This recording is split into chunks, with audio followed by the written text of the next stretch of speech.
Here we are playing in traffic. Thanks Hi. for tuning in, everybody. Hi, Lindsay. Hi. Today we have a very special interview with Berdine. Berdine is a former member of the WMSCOG. She's a survivor and she's been out for about a year now, a little over a year. So that's so exciting. And we wanted to speak with her today because even though she's been out for a while, she recently had contact with some WMSCOG members. And so we were curious how that interaction went. So, Hi, thanks for having me. I'm excited and nervous. I love you guys. Like, I just every episode I'm like just waiting for like when the next episode is coming. This is like another process of my therapy. I just love listening to you guys. Oh, yay, that's now next episode it'll be you.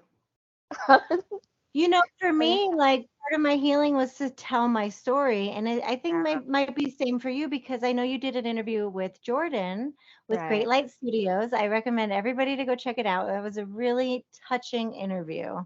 Yes, I'm starting to get a hang of it now because like even after like when I just got out, it was just something that I wasn't comfortable talking about because I was embarrassed, ashamed, and just didn't want to deal with the I told you so's.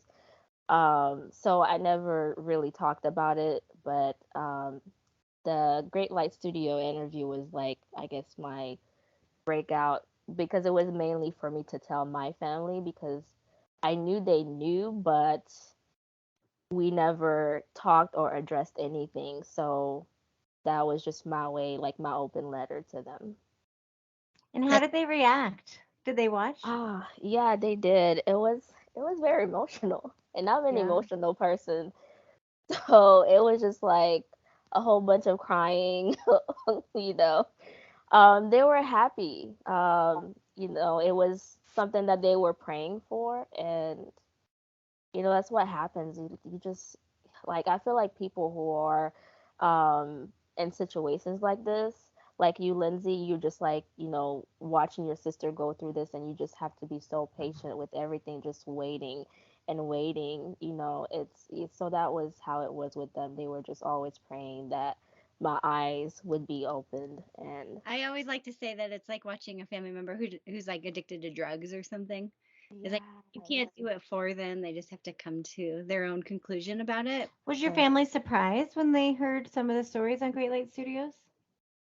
Um, Yeah, especially with my nephew, because we all noticed it. I mean, it was something that I just plainly just did, and they were all like, kind of affected by it, or like they felt a type of way about it. So for me to admit like what was going on and during the time when I did it and stuff. That part of the interview was very touching, and I understood exactly where you were coming from. We made a lot of choices while we were in there that Mm, we obviously wouldn't make if right, we weren't under that influence. So, exactly. Like two different people. It's like you're looking back and you're like, what was I thinking? But it was not even me. Like I don't feel like that was not me then. so Berdine, what part of the country are you in? I'm in Texas. You're in Texas, and when you first came across the Whimscog, you were in Florida. Yes. So, little background on that. So I was in Florida, and so I was in. This is the second cult that I've been in, and I was also embarrassed of like admitting that as well. Like got in one cult and then into another one.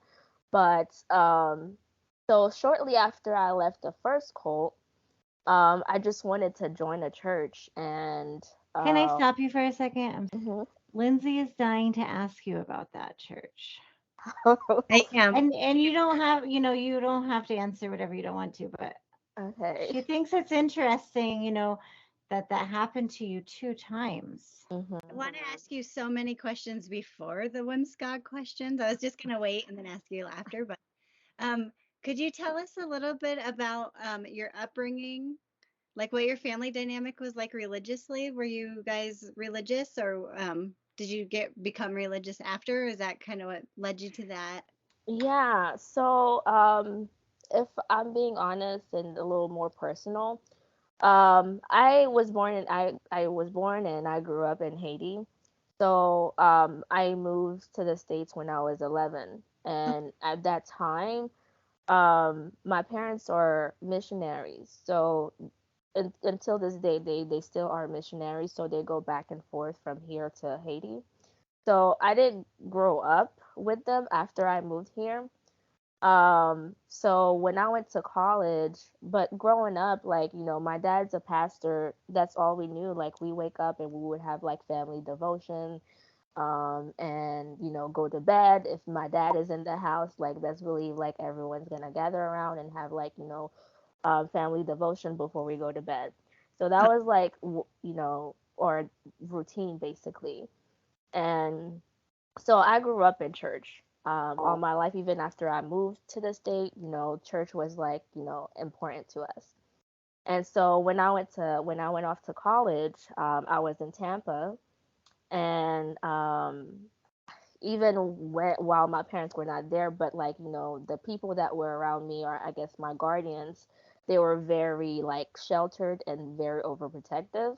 So I didn't get a chance to experience basically anything because we were like so protected and sheltered from the world. So when I went off to college, I was on my own, and it was just different.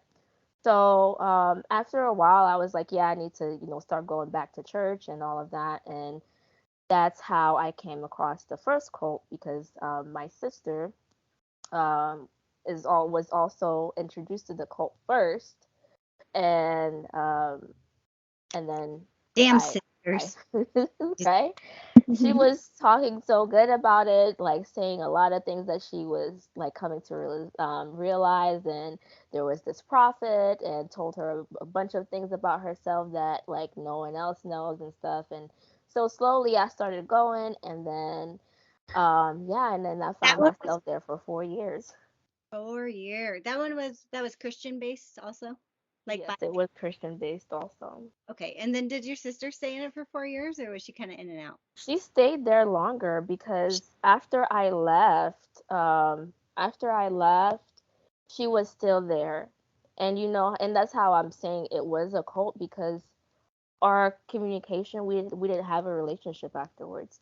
And even while I was there, there was a couple people that left, and we didn't like, have any contact with them. It's like they were dead. Wow. you know. So when I left, it was the same thing with me. We didn't have contact with each other. And did your parents know that you were in that group? Um, yes, they knew, but they didn't know that it was a cult. My mom, she didn't like it. She went for Bible study one time, and it was she expressed how she didn't like it because it was in a house, and like Haitians, they have a lot of I guess stigmatisms when it comes to men with hair, and he had locks and all of that. So off the bat, she didn't like him. Just and for me, I'm thinking is because he has locks, and so that's not like common for a quote unquote pastor to have locks. That's why she's like basically judging him. But yeah, she didn't like it, but I guess because she didn't know much about it and I was going to church, she just, well, she's going to church. What do you want to say the name of it, or do we want to leave that out? Oh, yeah, it's Celestial Church of Christ. That's the name of it. Yeah. And even while I was in it, I was Googling it, and a lot of people were saying the same thing. But because my situation at the time, I couldn't relate. I'm like, how can they say that? Yeah. You were only You know? seeing the good part of it at that time. Yes. Yes.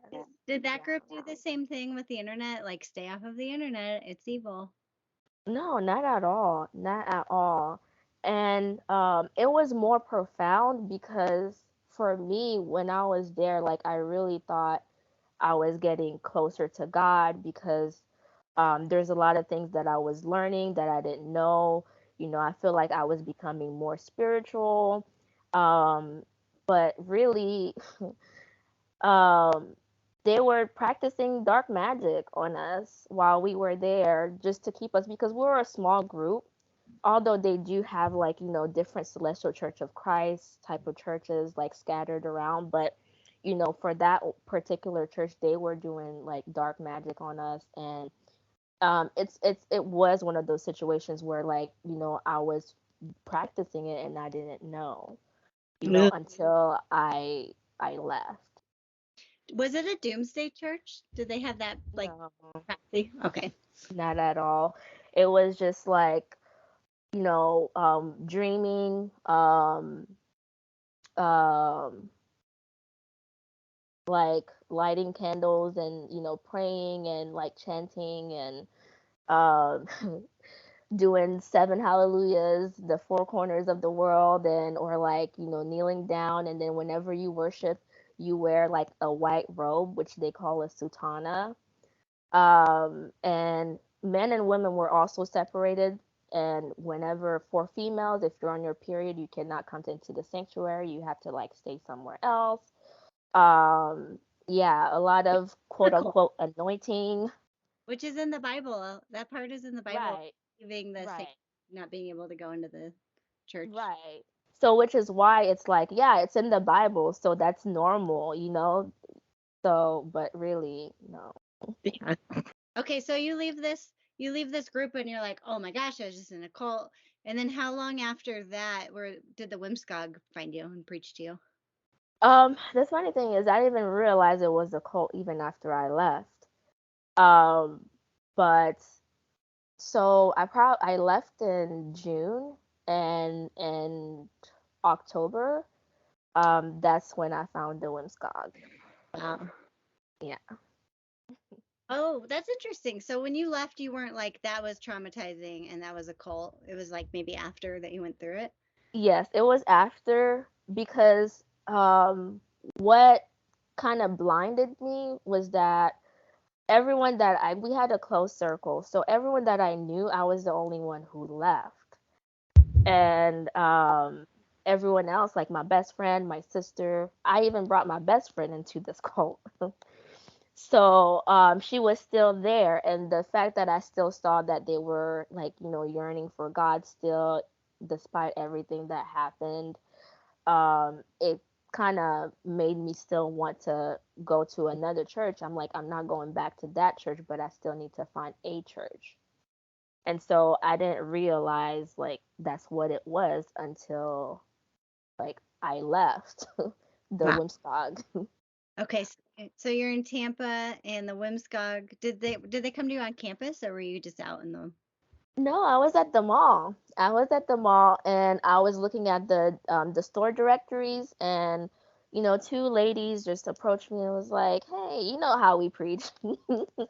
But they didn't exactly say, "Have you ever heard of about God the Mother?" I still cannot remember the exact like terms that they used.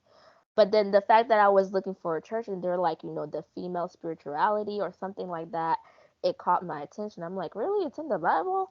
Okay, like, I'm looking for a church. You're inviting me to church. I think this is a sign. So, not I think this is a sign. So, I went, and when we went, it was me and my ex at the time. And well, yeah, so when we went, literally that same day we got baptized, but that day it was a Sabbath day and I didn't know. So when we pulled up at the parking lot, people were all dressed up and I was like, what is this? Is this a wedding? Or are we at the right church? Because I didn't understand. And then again, coming from like the previous cult that I was in, we didn't really dress up. Like you could really just go in there with your pajamas as long as you have the white robe to cover you. That's it. So I didn't Nice. know, right?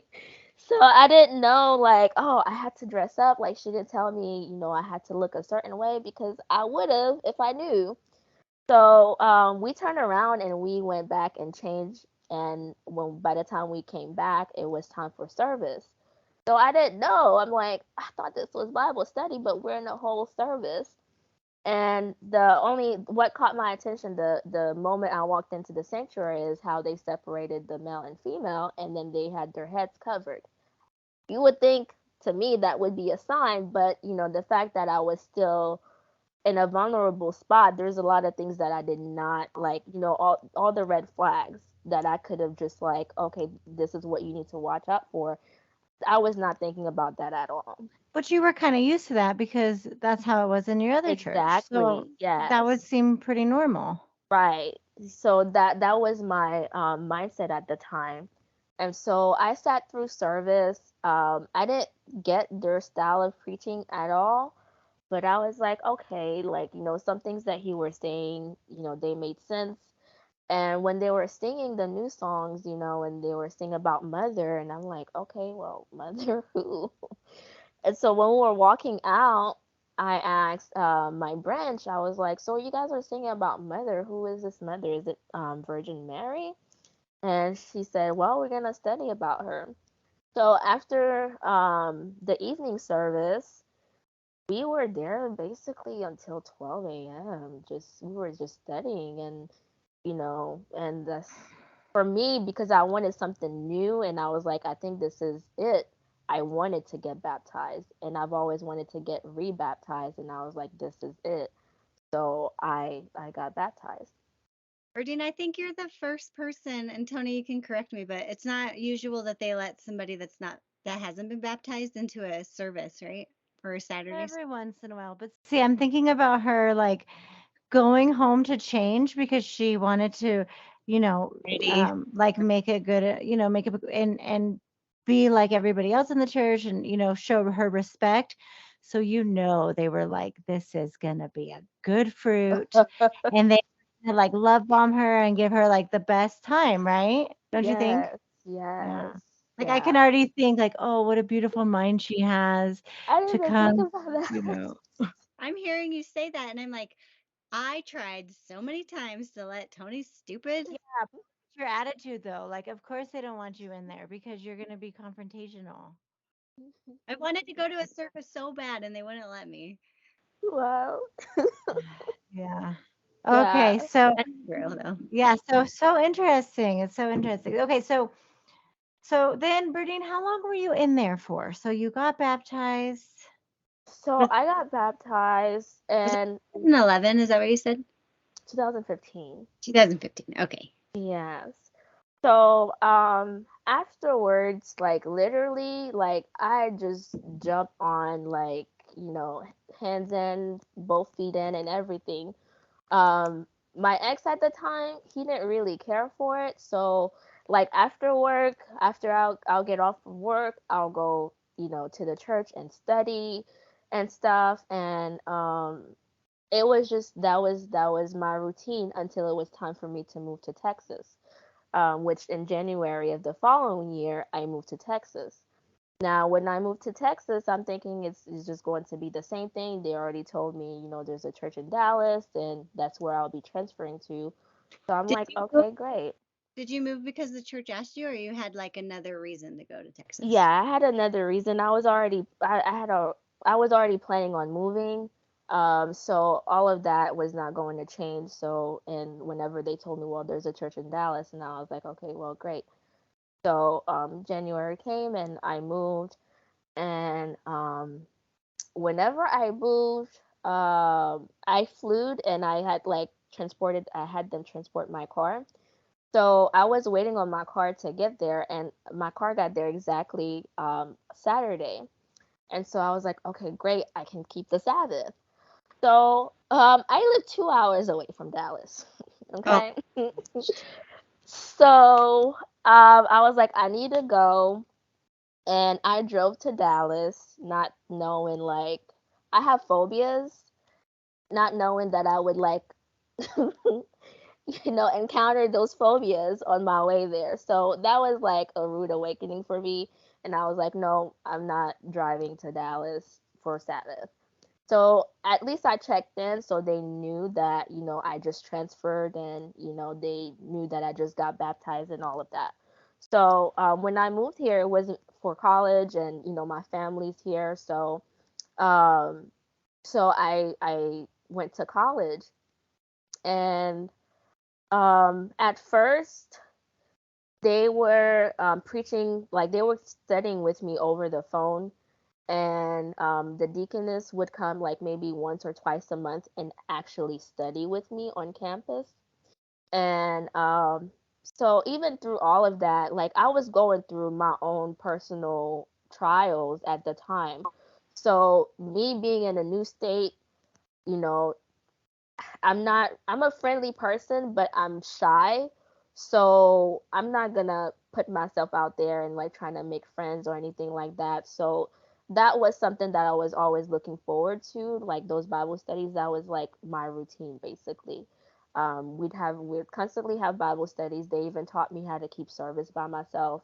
So even like being new to it, like I was already dedicated. Like third day comes, I would keep service by myself. Sabbath day, I would keep service by myself. They would have games on Saturday. I'm like, well, I can't go to the game. And then what to make matters worse, I was at a Christian college. So Oh, yeah. interesting. So imagine when I started like really what I call indoctrinated, I felt like I started feeling sorry for them, and as if like I'm the only one on campus that has the truth and that is truly saved. Even though I'm like in a Christian college, I'm like, these people don't know anything. They're worshiping on Sundays and all that stuff. And I started preaching to like the friends that I would make, but me not knowing really anything, sometimes it wouldn't make any sense. They're like, okay, whatever. And I remember I had a speech class, and for speech we had like I mean, the project was, I forgot what it was, but my speech was a whole the Sabbath study in front of the class. Wow. How did they react to it? Like you're in um a bunch of Christians and you just like like totally dismantled their whole concept of like Sunday. yeah, my speech professor was just like, this is new. Now my husband, he's a pastor. I've never heard of that. And to me, I'm like, yeah, because you're lost. Yeah, yeah. Because you're being deceived by the devil. Yes. Wow. I'm just imagining Wow. you at a Christian college, like while you're in the West Coast. That's so conflicting. Right. It is like when I tell you, and then on Wednesday we'd have chapel. Those were the worst because like I would try, like they keep attendance on who attends chapel or not. And uh like the president of the school, he knew my dad. So it was a lot of pressure because I'm trying not to let my family down, and then like I'm like finding the quote unquote this truth, and like I want to stand up to it. It was just very conflicting. I didn't want to go to chapel. Every time I go to chapel, I'm just praying in my head like, oh, Father, Mother, please protect me, please protect my soul, blah blah blah blah, like just scared that some evil spirit might get to me, because that's what they tell you.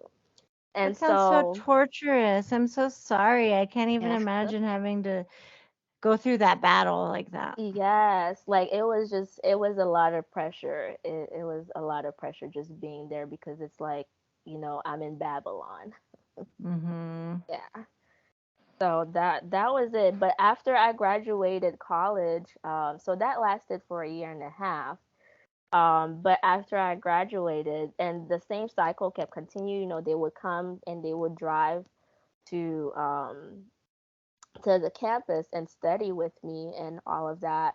And whenever it was feast time, they would come and pick me up, and I would sleep with like at one of the sisters' house for the feast until I graduated. And shortly afterwards, that's when they opened a house church near me.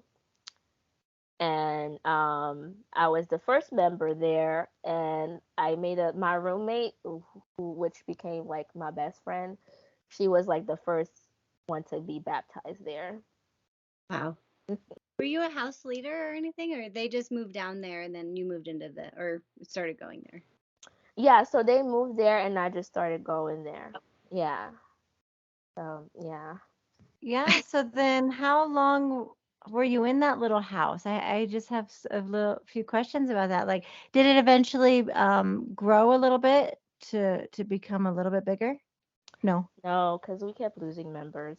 Um, yeah, people would get baptized, and a couple weeks later they don't show up, and they fall away. Even when we have like we had a few short-term preaching, and we had a few baptisms, but none of them like really stayed. Is the church still there now? From what I've heard, I don't know if it's still the same, but after I left, because literally by the time I left, we were probably six, including the church leaders. Wow. So we weren't growing at all, and after I left, they moved back to Arlington, and another couple came. So I don't. She reached out to me, and I was just like, at some point, I was just like, no, just stop, because that's just too much for me. Like, I don't want, like, it's out of respect for you. It has nothing to do with you, but like you don't get it. But I understand what she's doing because I was also there. Mm. Um, so whenever the other couple moved, they were reaching out to me for the feast and wanted me to come or whatever, or just letting her know or letting me know that, this is sister so and so. Um, if you want to come see us for service, blah, blah, blah, blah, just trying to welcome me in. And I was just not having it. Did you ever go back to the Christian college and preach on campus? No, because it's 30 minutes away from me, so we never went back to preach, but we did preach at the local campuses here. Were you involved with the ACES group, or was that a part of it down there? Or wasn't? No, because I was not in college at the time. So, and we didn't have a lot of college students. Like the college students that actually got baptized, a couple months later they ended up moving to Dallas. Oh, okay. Yeah. The bigger church. Yeah. Mhm. Okay. Interesting. So you were in the WMSCOG from 2015 to, you said 2020 was Yeah, last year. last year, 2021. Dang. Okay. And you stayed in that, and you never moved up to Dallas. You just stayed in that small house church. We go to Dallas like every first Sunday of the month, like when all I'm sorry, the branch churches go to the local main church. So every first Sunday, I'm sorry, every first Sabbath of the month. I didn't even notice. Oh man. Yeah, every first Sabbath of the month, we'll go to the main church, or for like educations or The you know, feasts, the like feast. big feasts, yeah. Yeah, That we'll is go so there. much work, right? Like Yes, so much driving, so much gas. You have to wake up yes, friggin' so early in the morning to get there. It's a lot of logistics and a lot of work to go back and forth. But I think they do that on purpose to kind of keep you on your toes and like, you know, I don't know. I think it's strategic. Okay, anyway, sorry. What was your so after you graduated, did you kind of out yourself to your family at that point? Were you like, this is the church that I go to? yeah. Because after I graduated, I it was kind of weird in a way because there's a lot of things that I wasn't used to. So I'm like, dang, I have to do all of that, The whole reporting thing that got on my nerves like so bad the first time. What do you mean by that? By the reporting, like the attendance that they take? Is that No, it's like, okay, so while I was in college, I had to give my car away for to one of my siblings. So I didn't have a car.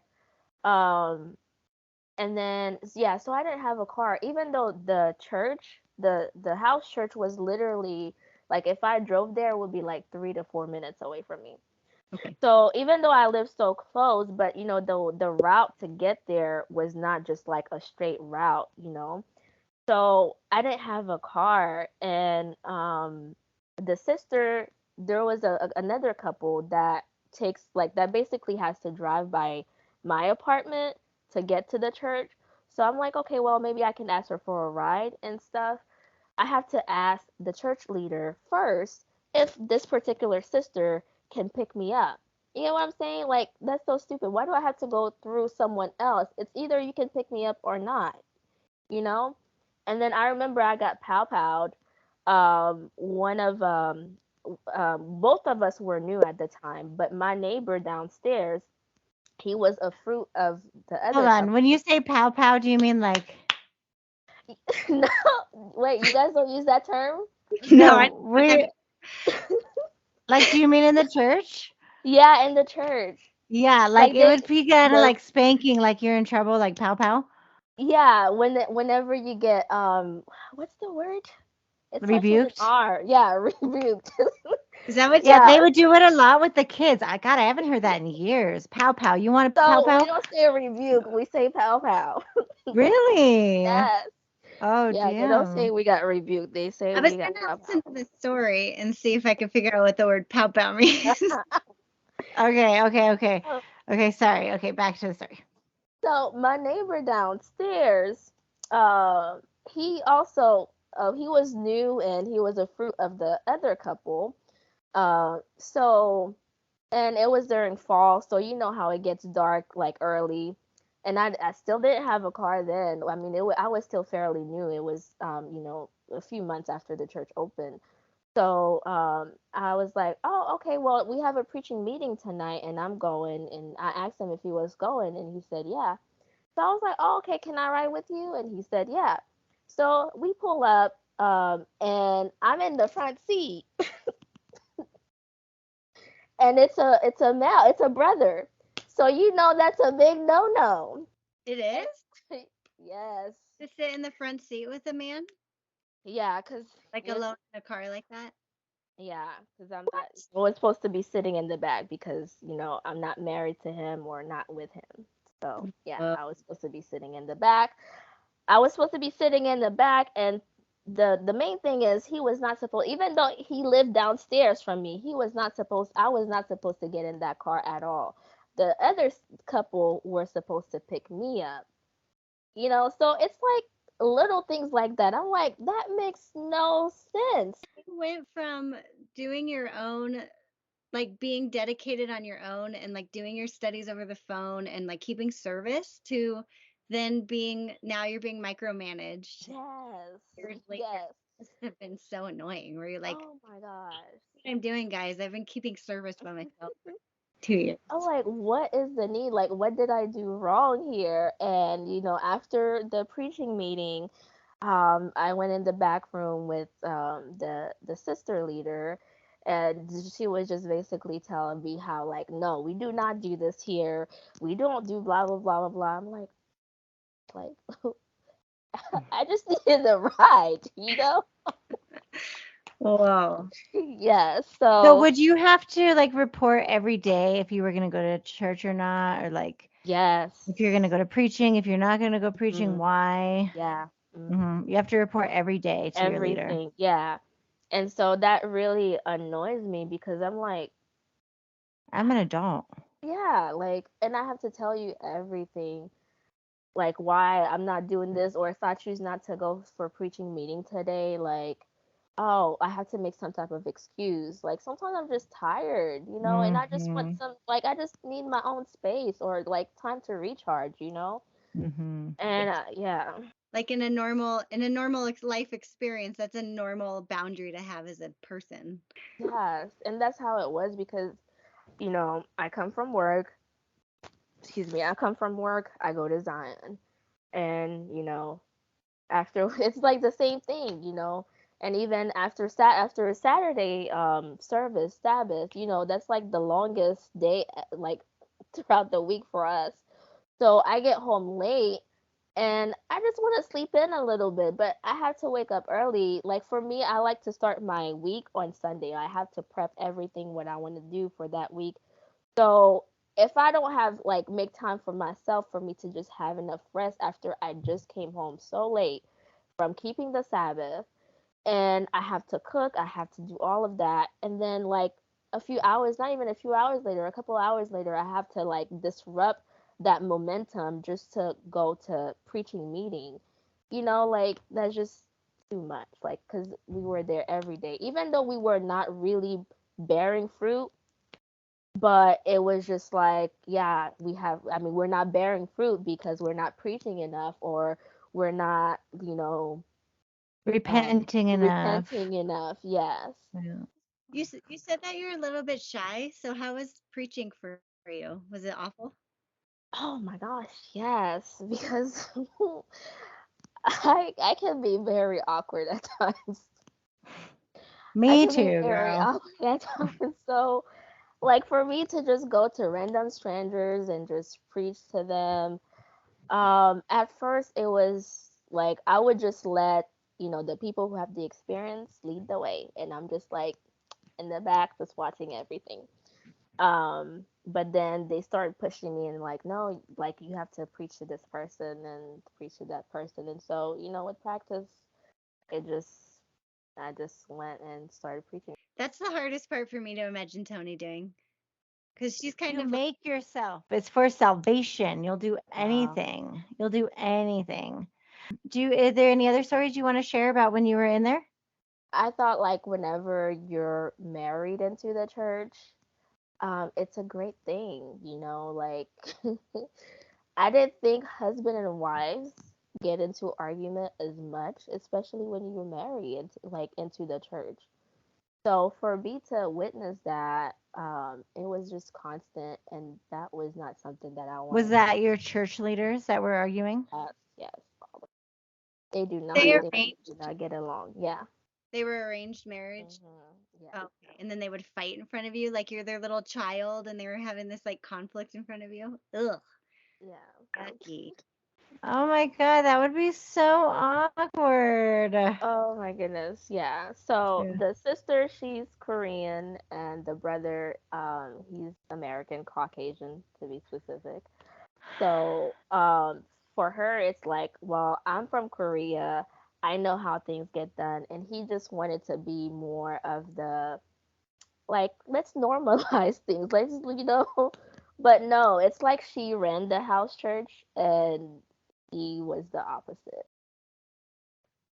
So, I mean, and for me, I mean, I love love. I'm a Cancer, and I'm all into my emotions and all that stuff. And it was hard for me to date in the church, and I just didn't want that to be my life because arranged marriage was something that like I started considering, but I know that's not what I wanted, Yeah. because of that.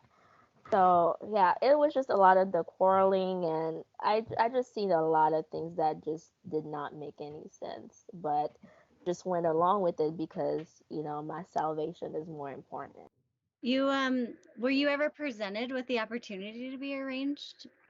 No, Oh, they told me, just keep doing what you're doing because at the time I wasn't a title holder or anything, so they wanted me to become a group leader because we didn't have a group leader, and I was like the perfect candidate. But I was already giving so much of myself, and the way that I saw the church, I mean the sister leader, I don't know what to call her because I don't want to say her name. The way that she was treating me, because she was always in my business, wanting to be in my business, and I'm like, so that's what I'll have to do to, is that what it is to be a group leader? You have to like keep up with everyone and what they're doing. Like, I don't, that's not me. I don't want to do that. So, even though I was like, compared to the other sisters who were in the church, I mean, in the house church, I was excelling my basic studies. So when I noticed like, okay, if I keep excelling them, that's what's gonna that's what's waiting for me basically. So I was like, okay, let me slow down. your story kind of reminds me of Amani's, how you start off kind of being left alone to like learn about the doctrine on your own, a lot more like a lot more freedom, and you're really into it and like you really believe it and you feel good about it until you start being micromanaged by like one or two people, or like the micromanaging is what really started to like pull you, like to annoy you. And Amani kind of said the same thing. Like for so many years, she lived at a church where it was just kind of like more free. they weren't as strict on him. And then when she moved to Florida, it was like bossy. Is that the sister? I can't remember. Cause I remember, like, I told you guys I'm Haitian, right? I don't know if it's her, but whenever I was listening to you guys' podcast, and I remember one of them said, one of the guests, she was like, how after the whole meeting, the pastor was like mad because most of the fruits that they were bringing were black. And he was like, is this a church in Haiti? Oh, So for me, Was that like, imagine. Amani? oh no, that might have been Mhm. Joanne because that was sounds like in New York. Oh, that was Joanne, I But it was in think. Florida. They also moved to Florida. Maybe it was. Maybe it was Amani. Yeah. Man, when I tell you my jaw dropped when I heard that, imagine me. I'm Haitian and you're like That's so oh Oh, awful. yes. So I was like, no, he didn't. But then at the same time I'm like, I'm trying to picture myself in her position. Like, what would I have done? Because knowing that when you're in that situation, even in the cult, you have like two different personalities. Like, would it be something that I brush off, or would I still be offended by it even if I was there? But now that I'm like looking back and I'm hearing it, and I'm like, that is like so messed up. That is like that's just racist. oh, well, on that note, so what? So do you remember what it was that started like getting you undoctrinated? What's the word? Yes, it was COVID. It was during COVID because I wasn't going to the church every day, preaching and all of that. So we just had each other, family. And so I got to spend a lot of time with my family. Um, I remember my niece at the time, she was 2, and I was living with my brother, and she was putting a full concert on for us. And it's just like, those little precious moments, and, you just having that bonding time with your family, after in the afternoon, we would have like our own little potluck. Blah, sorry, y'all, my lips. So just like, the fellowship that we would have together, and, I didn't have that before because I was just so invested in the church. Even like when we did have moments like, birthday moments or things that we were doing as a family, most of the time it fell on a Saturday. So guess what? Like, I'm only there for like maybe 30 minutes and then I have to go back to Zion. So I didn't have time to like really spend time with my family and like bond with them. So it really, just being in solitude, um it just made me think about like the type of person that I wanted to be. Like, yes, I feared God and I want to go to heaven and I want to do all of that, but like, but I don't feel like that wasn't the right way. Like, I was giving so much of myself and I'm like, I didn't ask to be here, So now that I'm here and I have to prove to you how sorry I am for something that I have no recollection of doing, how fair is that? We read the what is it? What was the list that we read from a few weeks ago? Oh, all That's the sins. oh, and like reading that, I'm just like, what an awful daily mantra to like truly believe that like you're supposed to feel sinful for those things. And then what?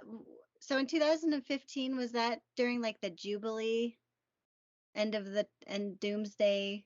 I think so. It was It yeah, sounds but like Jubilee I time. joined, Yeah. yeah, it was that, but I joined after. It was like right, was it right after the feast or like right? No, Yeah, it it was sounds like right at the feast feast. time in Yeah, October. when Yeah. I joined.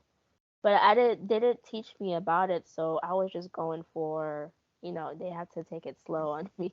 Oh, okay. So when you first joined, and then all the way up till the end, was there any more like Doomsday, like it's coming, or was that just the Oh yeah. yeah? I didn't even know about like the whole thing, but my group leader, I even bought like a last day backpack. I didn't even know about that. Do they So, have and another date? Not that I'm aware of, but every year is the year. Mhm. So, Did you say you so did buy a backpack or you did not? I did. I ended up buying a last day backpack because she was just basically trying to tell me to be ready. And, we have this and that prepared. And, like, in my heart, I was just, like, so scared, like, oh my gosh. But I'm like, well, I guess this is it. I just have to start getting ready. And every beginning of the year, we'd have like, mother's words of blessing that they print out and stuff. And although I want to go to heaven and stuff, but I'm like, please don't come this year because there's a lot of things that as a human that I want to accomplish.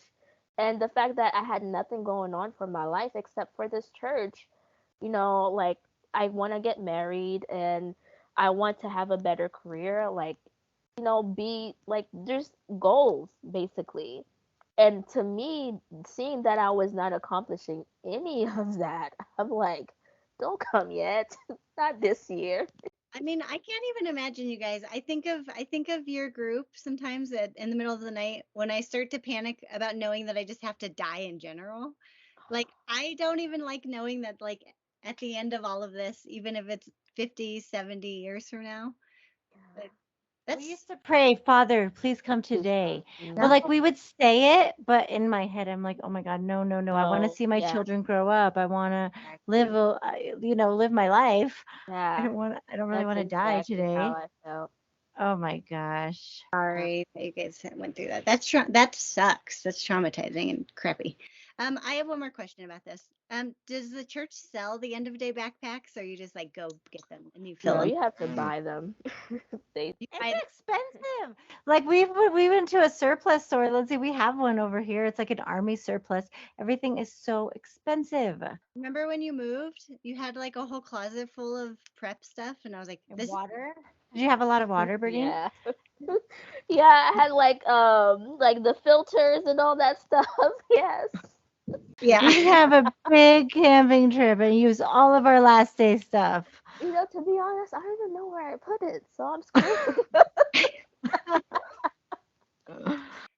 So during COVID, did you have like a day where you just like stopped going and that was how it ended for you, or did you call them and you said like I'm done? No, during COVID, that's when like, my mindset started to shift, but I was still going. But they saw a change in me. Um I think the main thing that did it for me too, like even though I was still thinking about like, I had the time with my family, but and I never told them exactly like what it was. I just kept it to myself, but I followed the WMSCOG hashtag on Instagram, and I I ran across or I came across a post that said, Anton was not baptized in 1948. So I was like, what? How? And so I reached out to, that person, and he or she, they sent me a whole bunch of information, like resources that I've never seen before. And so when I saw that, and, obviously it says that he was baptized in 1954 and 19, not 1948. So that's like a whole domino effect. If he didn't baptize in 1948, then everything else falls. And so I started like reading some of the books that he wrote that we didn't have access to. And I'm like, that's like, it doesn't match up. It's still in you as you're reading those books, you can tell it is on Sung Hong because he has like, as the writer, you can see how he writes. So I know it was on Sung Hong's book. So and knowing that they took parts of the Green Book out, and the same parts that were missing, I'm reading them. It just like that, just like kind of like, oh my gosh, like that's what started to really woke me up. Like, who have I been praying to this time? Like, you know? So, I started like not participating as much, or not voicing out like a lot of things as much. And so they started noticing that something is off here. You're not, you're not saying anything anymore. Like you're more quiet. Like, is everything okay? And I'm like, yeah, everything is okay. And during that time, it was when we like just started going back to the buildings and stuff. And so after church, after service, normally I would stay and clean up a little bit and do all of that. Like, nope, I'm out. And so that made it even more obvious. So they sat me down and was like, "What's going on?" So obviously I told them this is what it was, and um, oh, so and they sat me down and like was trying to basically restudy the same things that I already knew, and I'm like, how is you studying with me the same subjects that I've studied myself, answering those particular questions? Either he was baptized or he wasn't baptized in 1948. Oh, well, Father wrote it in his Bible. That's how we know. But the real records got burned in the fire. Um, how did Father know to write it in the Bible? It's because he knew people were gonna make things up like that. Just gaslighting me. Yeah. So, yeah, and I was not buying it.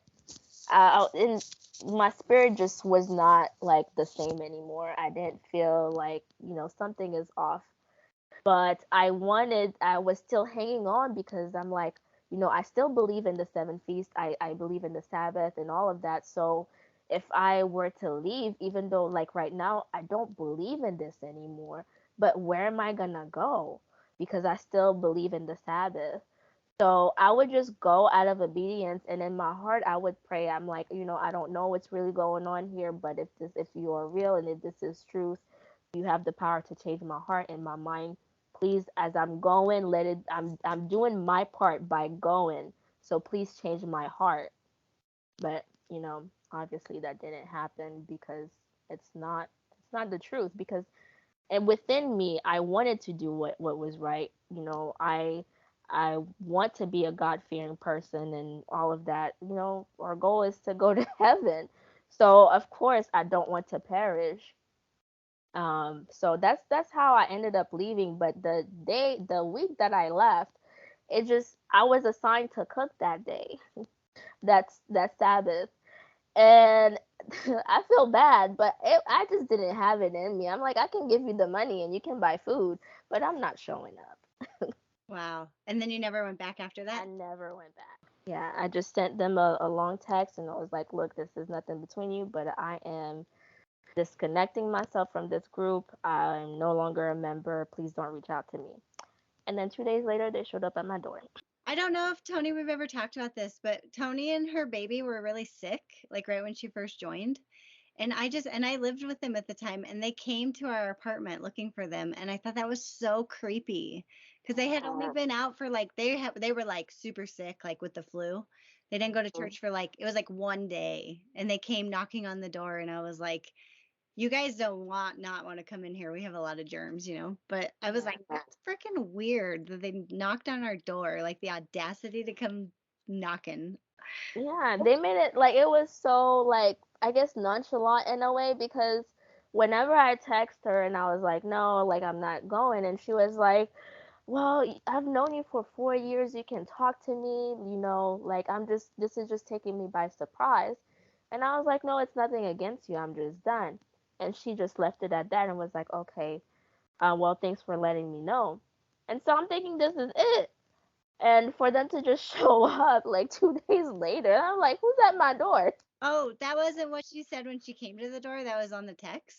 Yeah, that was in the text. And then like 2 days later, they showed up and I was like, what are you guys doing here? And they're like, we just wanted to talk. Obviously, you've been there from the beginning and we just wanted to know what happened, like what changed your mind. And literally, like when they came, if it wasn't like, I guess out of just respect, because I'm the type of person you like, it would take a lot for you to do for me to just get out of character. But once you get me out of character, yeah, just watch out. Yeah. But the way that the sister was just basically belittling my feelings, I I just wanted to lash out on her because she wasn't really respecting how I felt. She was just treated it as a joke. Like, how could you be so gullible for you to believe what people write online? Like, really? Like, so that really irritated me, and I just wanted them to leave my house. And then the brother was like, well, because even before they saw the signs were there before I left. So whenever I'll go to service, they would preach, and those studies, I mean, well, the same studies or subjects, they were about me. I knew they were for me. And then at the table, he revealed, like, he admitted, like, yeah, those studies, whenever I was preaching, they were for you. But since you're deciding to leave, I know things are going to be hard for you. And I was like, I don't accept it. I don't, like, in my heart, I'm like, I rebuke it. you know Yeah, pow pow. Yeah. You're entitled to your own opinion. That's cool, but I don't receive all of this, negative energy that you're just spewing at my way right now. So, and I was like, okay, cool, thank you, and that was the last time I seen them. Good Wow. for you. That's awesome. Yeah. Good for So you. until last month. Okay, so then you were out for over a year and then you saw, how did you see them? What happened? Man, okay, the crazy thing is, I think it was just like the last season, like you guys were talking about, like what you would say if you were to encounter one of them, and you guys were like making jokes about it, and I was like, yeah, you know what? How would I react to it? And so, and so I went to go see my cousin at a state. I'm not gonna say where it is because I don't know who's listening. So, I went to go see my cousin at a state, and days leading to that, my parents have been pressuring me to go back to church, which is something that I'm not. That's a whole other subject, but I'm just not ready for that. And I kind of had like an intense conversation with my dad about it because I'm just not ready to go to church. And so, days leading to me going to see my cousin, we went, she was showing me around and everything, and we went at the mall and stuff, and we ended up getting some henna tattoos, and we were leaving. And so, as we were leaving, trying to find like the way that we came in, I see a little huddle of people, and it's just like I instantly knew it was them. So, but the way that they like where they were just standing and preaching, like I had to walk past them. So as I'm walking, like, oh my gosh, the moment where my spirit just like knew that's what was going on, it was just like my blood boiled and got hot. Like I don't even know who like Berdine just left, you know. I was like the best way for me to express it is just I was just triggered. I was triggered by it, and I didn't think I would be triggered. So as I'm like walking and I see them and I see, one of them have the phone holding and stuff, like just everything that I used to do, and they were preaching to this couple. And so my first instinct, like, I'm hot and I'm like, oh my gosh, like get away from them. So I told the couple that, like, this is a cult. Like, you need to run as fast as you can. And then he was like, um, yeah, I know. But the way that he, like, his, I guess, body language was like, he was basically rebuttaling what they were telling him. So it's like, yeah, I know it's a cult. I'm still trying to, like, debate with them, basically. And so a part of me was like, oh, okay, but you over there, I like, I was just like, you guys may not realize it. Like, I don't know. I feel like I kind of not blacked out, but I don't remember everything that I was saying because, like, I was just so heated at the time. And all I can remember was my cousin just like dragging me, like, Berdine, please, let's go. I don't want to get in a fight today. No, not today. We gotta go. And I'm just like all up in their face, like, no, like let me go. Like, oh, it was just a bad scene. It was just a bad scene. And the guy was like, "Who are you?" And I'm like, "I'm a former member." And he was like, "Do you know who we are?" And I said, "Yes, you're with the World Mission Society Church of God." And he had nothing else to say after that. And my cousin just keeps dragging me. And I'm like, "No, I promise I'm not going to fight nobody. Like, I just want to talk to them."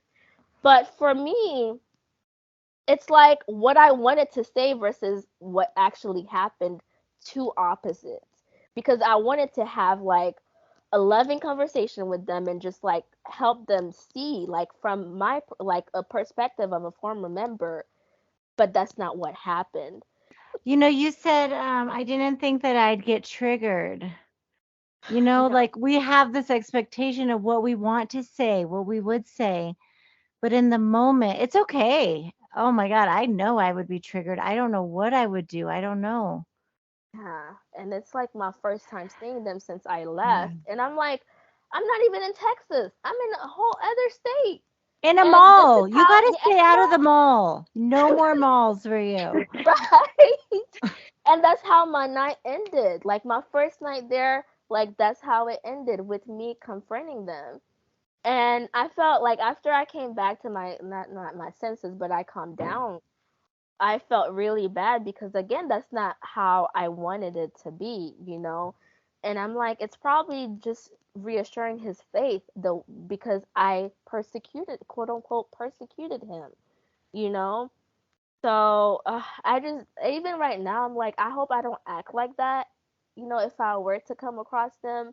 But it was just like, I don't know how I'm gonna react because it's just like, that was me. And for me to see them doing it to someone, yes, you have the right to choose, but let me warn you. And then you can make your own decision because that was my life. And that was 7 years of my life that I cannot get back, You you went into know? like mama bear mode. I, I know I you guess probably saved that couple. That couple was probably rescued because you warned them. like my mind was just too clouded of just what happened. Yeah. And I'm like, oh, what were you gonna say, Berdine?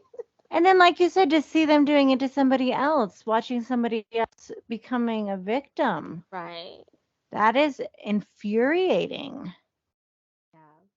I know. I like to think I'd be all funny and like making jokes and stuff, but I'd probably get like all tongue tied and flustered too. I felt for my cousin because she didn't know what was going on. Yeah. But I'm like, oh, that's not. I had so much to say. Why'd you pull me away? Why'd you keep pulling me away from them? You know? Yeah. Did she know about the whole thing like beforehand? Oh yeah, like she lived in Tallahassee at the time, and I even preached to her, and she went to study at the house church in Tallahassee, and it was very emotional for me because like she's my cousin, she's one of my best cousins, so when she Her to her rejected other cousins. She's her favorite. well, I don't have a lot that I talk to or I'm close to, so I don't think they will feel anyway. I'm sorry. But yeah. So my heart was like really broken when she went for a second time. They were pressuring her to get baptized because it was also around the time of the feast, so they were pressuring her to get baptized. But she was like, I just don't get how Ansang Hong is God, and I was just trying to explain to her. And then I remember one thing that she said that just really broke me. She was like, you know what? If I'm gonna go to hell because of this, and I'm just gonna at that day I'm just gonna have to go to hell. And then I'm like, in my heart, it just really broke me because it's like this is the truth. So if you have the nerve basically to say you're just willing to go to hell at that day, no, it'll be too late, you know? So that was like my whole attitude about it. But yeah, she knows because I was I drove a lot of people away because of that. You know, I just kept preaching to them. Even like my best friend that I told you, like we're not really like best friends. We're not, I mean, not really. We're not best friends anymore because for her, it was like, you already brought me into one cult and now you're trying to bring me into another cult. Oh, so when she came out of that, you tried to get her into the WMSCOG? Oh, yeah. Yeah. Yeah. And your sister too? Did you try to get her Yeah, in? all of them. Because for me, it was like, oh, it was like, father and mother, like they're finally out of Babylon. Now they can come to the true church. So as soon as I knew that they were out, it was like my mission preaching to like every single one of them to the point where like that's when they started basically just like distancing It's themselves. so sad though because you're doing it out of sincere love Yeah, for them. You love them yeah, so much. You're like working harder because you love them and you want them to be blessed. yeah, But in reality, it's just pushing them away. yeah. That's Yeah. that's what's happening. Um, I've learned so many things on this episode that I didn't know about. I didn't know that the girls couldn't sit in the front seat with the boys. I had no idea what pow pow meant. It's so interesting. Thank you so much for being here and telling your Yeah, story. absolutely. And you know what's crazy? And that's why I'm like, I really love the idea behind like what you guys are doing from like a former member to like the member of the former member, just giving your perspective and all. Because like a few months later after I did my interview, someone that I went to high school with that like since we graduated we never talked, um she reached out to me, and in my head I was like, oh Lord, please don't tell me they got you too, because her approach was like the same as like people who are still in the cult that approached me after seeing my video. And I was just very like, oh man, not you too. So when she asked me if I had time to talk, and I was like, yeah. And she was basically telling me that her older sister just got in the cult and they're trying to understand what's going on. And as she was like, looking up the church, she stumbled upon my video. So it's like, that's just crazy that someone that you actually went to high school with, and now your sister or family member is going through the same thing, and you're just like trying to find out, like, so it just kind of gave me perspective of like what I put my family through, because she was concerned, and she's just basically watching her sister not like being her anymore, and it was just that just really sad. So I just can't imagine what you were like watching Tony doing all these things like. It's okay though. It's kind of like the slow indoctrination that you guys are going through is the slow realization to the family member, you know? And that's why having the content out there is good because, we've heard cases where like they family members were a little bit curious, they weren't concerned, and then they looked online and they were like, oh shit, we better Yeah. get out here and like get on this. But like at the time when Tony got involved, 2006, there wasn't a lot of content out there. And so we were kind of like, it's kind of weird, but we're just going to let her do her thing. So we're slowly seeing the change just as slowly as you guys are getting indoctrinated. It's worth it. Love is worth it in the end.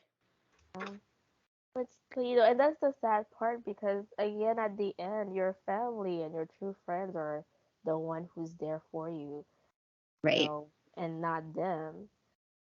Like some of them, they did text me. It was like, oh, God bless you, sister, I miss you. But there's nothing for me to say because I know what you mean by that. So when Yeah. you get out, then you can reach out to me and say, and we can have a conversation about that, because it wasn't real friendship. It wasn't real anything.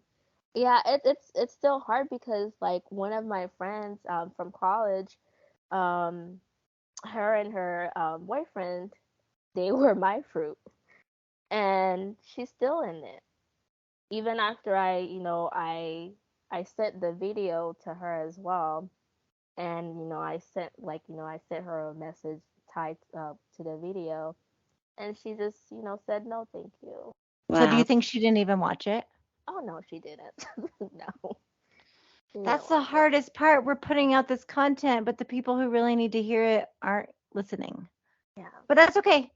we're here for the survivors, the ones that are ready to hear it and ready to begin healing. That's what we're here for. Berdine, how are you doing now? Oh my gosh, like now, like for the first time in life, I feel like I have a desire to live, you know, and I never felt that way because it was always like fear, fear that, oh, if I don't,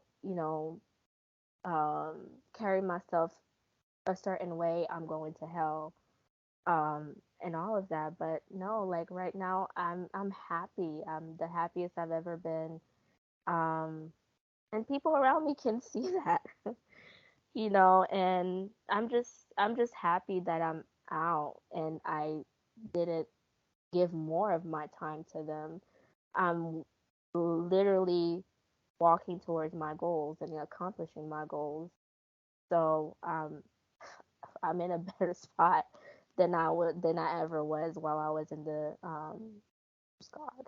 And for them, they might see it as like, oh, this is just physical things and not spiritual. But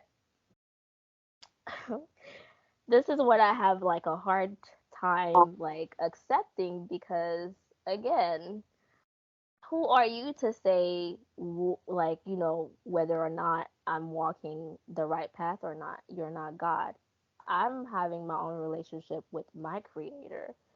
and and this is like another thing too, like why I'm not ready to go to church, because I feel like me labeling myself as a Christian, it's like, oh, I'm the special one that God chose, while poor the others, poor the Muslims, they're not going to heaven, they're going to hell. Like, who are you to say that just because you have a Bible? Like, they have their own Bible that they follow too. When like everyone is just looking at each other like, oh, pick me, when like all of you are already chosen. Yeah, I'm just like, yeah, that's where I'm at. I can't believe I'm here, but it's like now that I'm here, yes, the grass is definitely greener on the other side. Yes. That's so good. Yes. I'm so happy. And it's going to be a lifelong journey, Yes. but we're here, and thank you for sharing your story. Your story will help more people than you will ever know. And you guys too. Like I appreciate things like this, like what you guys are doing, what Jordan is doing, because even while I was in the cult, like I was still watching his videos.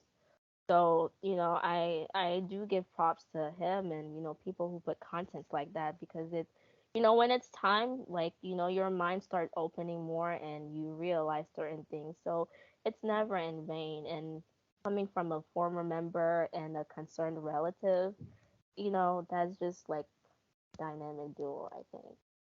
How about the examining website? Did you find yourself going to that one a lot too, examining the WMSCOG website? Yes, towards the end. Because when I first joined, I didn't see a lot, even though like at that time, like it's kind of shocking for me to hear, like listening to, Michelle's story too, because I didn't even know like anything about the examining website. After shortly I got baptized, I did Google the church, but I didn't really find anything at the time. They do a good job at keeping the negative content below the Google search. So if you Google WMSCOG, it's usually like all of their different locations and then like filtered down. That makes sense, yeah, because I was like, I didn't see anything, so I wasn't alarmed at all. Like I didn't think I was just gonna jump into another cult. Yeah. Hey man, they're tricky. They're good at it. So don't be too hard on yourself about it. It's easy to get suckled in because they're like dangling the salvation fruit in front of you. The Sure. hardest part now for me is just like, detaching myself from certain beliefs and um things that like even words like that remind me of them. Like I don't like when people say gracious. Mm. We love you. If I see that, I'm like, oh, I cringe. Mm-hmm.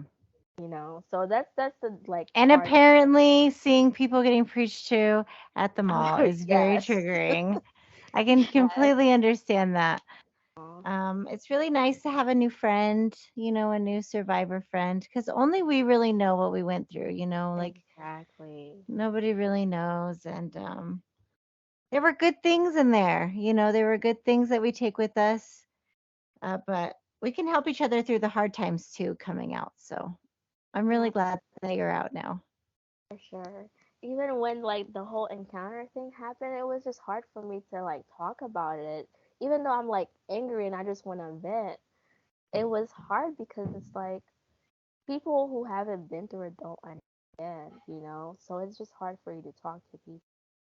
And that's another reason, like, when I see former members, sharing their stories, even like whenever I was like in the brink of just like leaving the church, I don't know these people, but I know exactly what they're going through because, yeah, I can relate. It's just our own little community. That's why I always look forward to you guys' episodes and new videos and things like that. Boom, Okay. baby. Yeah. Yeah,